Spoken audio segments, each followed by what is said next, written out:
Hola, me quería presentar, mucho gusto, mi nombre es Juan Camilo, soy historiador y quería darle la bienvenida a Expedición Historia. Esta es como la tercera vez más o menos que empiezo a grabar este video y la verdad no tenía ni siquiera forma de llegar como a un punto en el que decir como, hey, bueno, vamos a empezar. Y pues quería empezar a grabar estos videos pues dando la cara precisamente porque se me hace un poco más sencillo y porque es como tener una conversación con un amigo. Precisamente es lo que quiero que suceda con este canal. Realmente la historia es un campo de las ciencias sociales que realmente es bastante apasionante porque no solamente te permite hacer viajes mentales o por ejemplo aquí en Colombia. Ustedes se preguntarán como historiador y bueno, ¿y eso para qué? ¿Para qué sirve la historia en Colombia aparte de morirse de hambre? Y realmente no,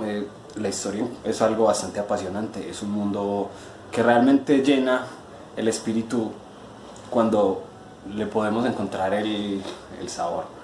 Y no es básicamente estar memorizando fechas o aquí estar diciendo, hey, no, es que esto ocurre por esto y por esto, porque realmente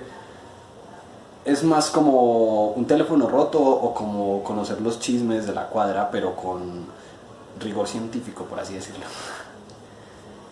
Y también es importante porque tenemos que conocerla para no repetirla. Realmente nos sirve como una maestra que nos empieza a guiar a través de todas las acciones que podemos tener o no tener. Aunque bueno, pasando como esa parte como tan cursi, voy a empezar a tratar el tema que me trae el día de hoy aquí. Y es realmente algo que no todos tenemos y por la calidad del video supondrán que no tengo mucha y es la moneda. Y realmente quería empezar con ella porque pues me parece uno de los objetos más anodinos, más comunes y que tienen una de las historias más interesantes detrás. Pero no quería solamente meterme con el objeto, con esta pequeña cosita, sino meterme con la palabra moneda como tal. Y pues realmente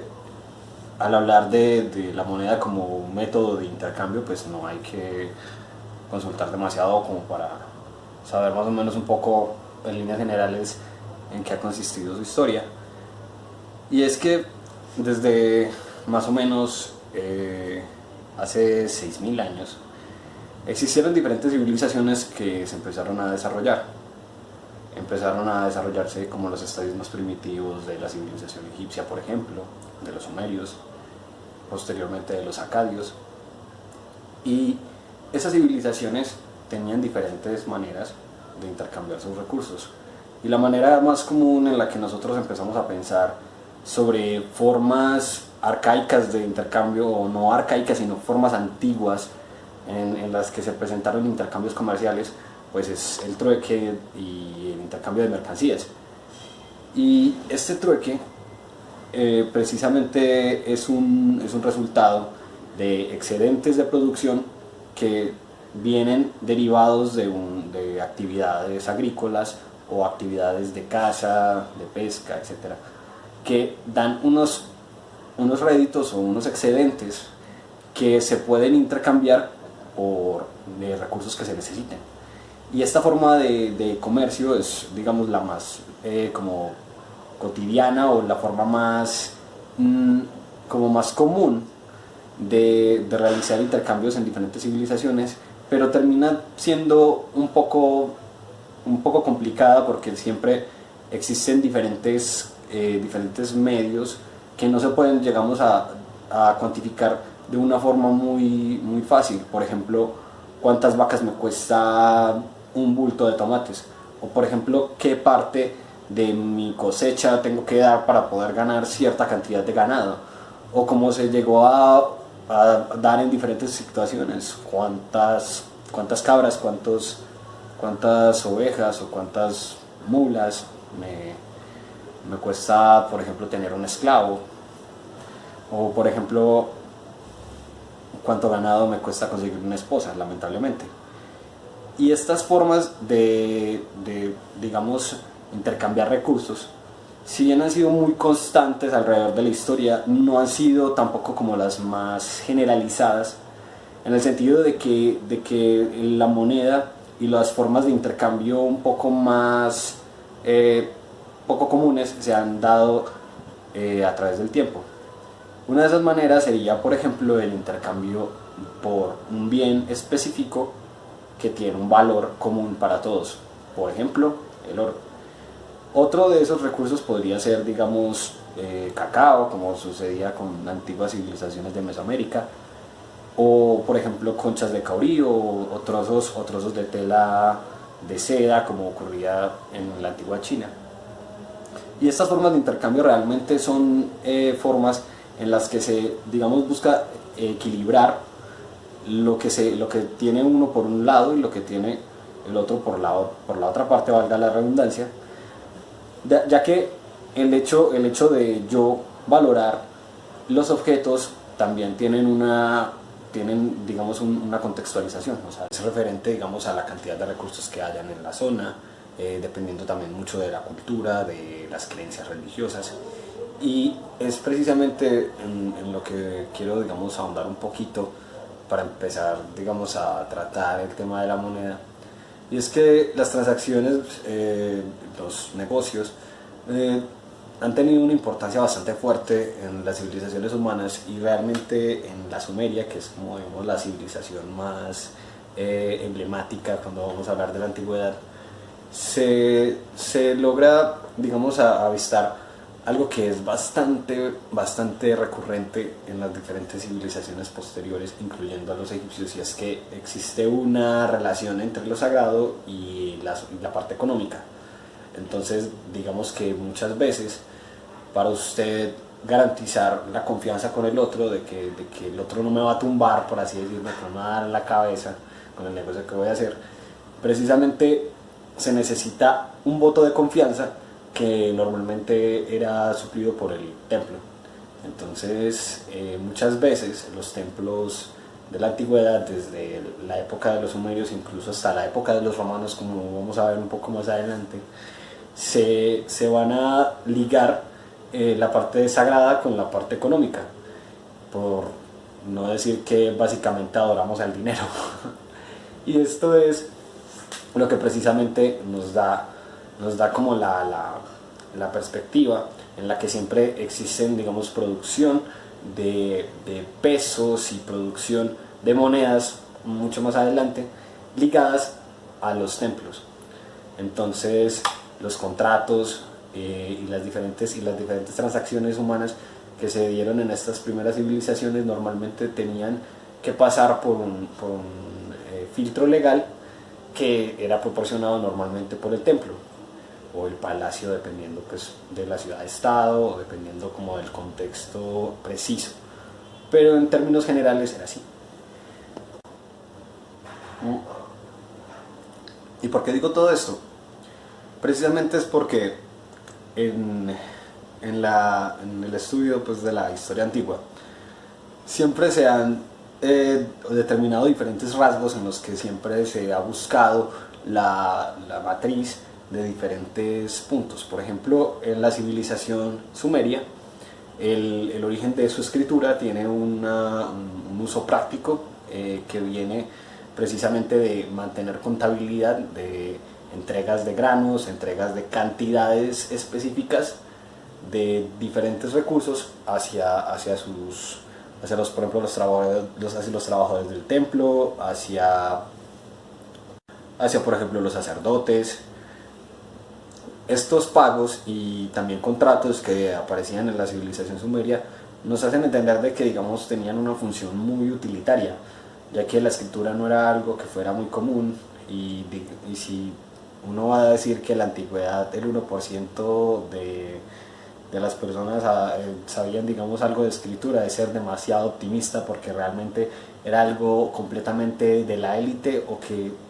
realmente se remitía a algo completamente sagrado, o que tenía una función de plasmar, de dejar para la eternidad algunos acontecimientos que se daban en el templo o en los rituales funerarios, dependiendo de la civilización. Por ejemplo, en el caso de los sumerios, como ya mencioné, era algo más utilitario, pero la escritura egipcia tiene un origen más simbólico y un origen más religioso, y tratan, digamos, de sellar eternamente diferentes aspectos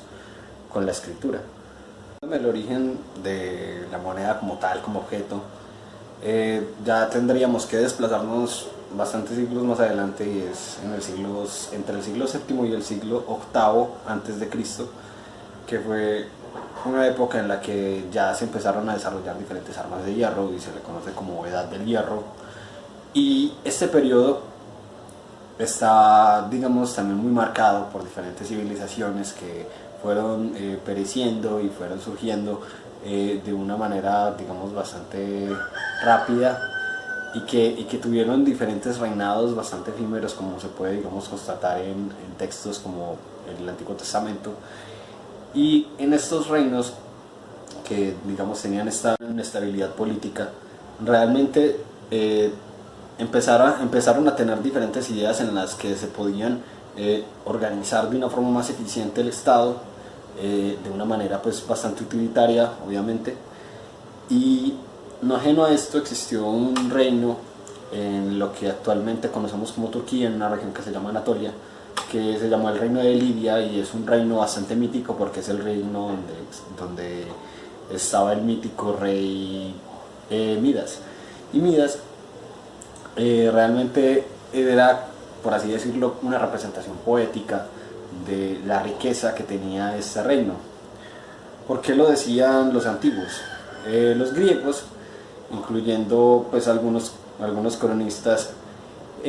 hacían referencia de que Lidia era un reino muy poderoso y que tenía riquezas que ningún otro rey podía imaginar, incluyendo uno de sus reyes que tenía un supuesto anillo que le hacía invisible. Y pues obviamente esto influyó un poco en El Señor de los Anillos, pero no vamos a meternos ahí. Y este reino, al tener como estas riquezas tan míticas, tenía una particularidad, y es que había sido el primer reino en utilizar monedas, y es el primer reino del que hay constancia en la zona del Mediterráneo que utilizó monedas, porque todavía existe la disputa entre que si los chinos o los lidios fueron los primeros en desarrollar sistemas monetarios, pero esto ya es un poco más complicado porque son, digamos, discursos que solamente la arqueología nos puede, digamos, solucionar. Precisamente la evidencia arqueológica es lo que nos va a dar, digamos, los visos de lo que realmente puede pasar aquí. Y tratando a la moneda pues como un sistema de intercambio, hay que resaltar de ella de que no solamente es un peso de un valor de un metal, por ejemplo, como algo, pues como se manejaba en los antiguos pesos de oro españoles, que era básicamente una cierta cantidad de peso de oro que se manejaba en una lámina con el sello del rey. Y este sello es lo que da, digamos, ese voto de confianza de que mi moneda, de que mi objeto es algo completamente fiable y que yo puedo intercambiar con otras personas de una manera completamente tranquila. Y esto empieza precisamente en este reino de Lidia, y este reino manejó un sello que, digamos, tenía una cara de león, que era un símbolo de la dinastía que había empezado este proceso, que era la dinastía de los Mernada. Esta dinastía es bastante difícil, digamos, de encontrar en el registro arqueológico, porque precisamente hay una cantidad de acontecimientos que no responden, digamos, a la cantidad de recursos que se pueden llegar a meter en una excavación. O sea, es decir, que está ahí la historia, hay que ir por ella, pero pues lamentablemente no se tienen los recursos suficientes para ello. Y esto es lo irónico, porque pues realmente estamos hablando de un tema que en sí tiene que ver con lo económico. Bueno, no me iba a ir sin decirles que muchísimas gracias por ver el video, compartir si les gustó. También estoy atento a cualquier comentario, sugerencia, duda, mentada de madre, lo que sea. Y recuerden que están en Expedición Historia y nos veremos muy pronto. Muchísimas gracias.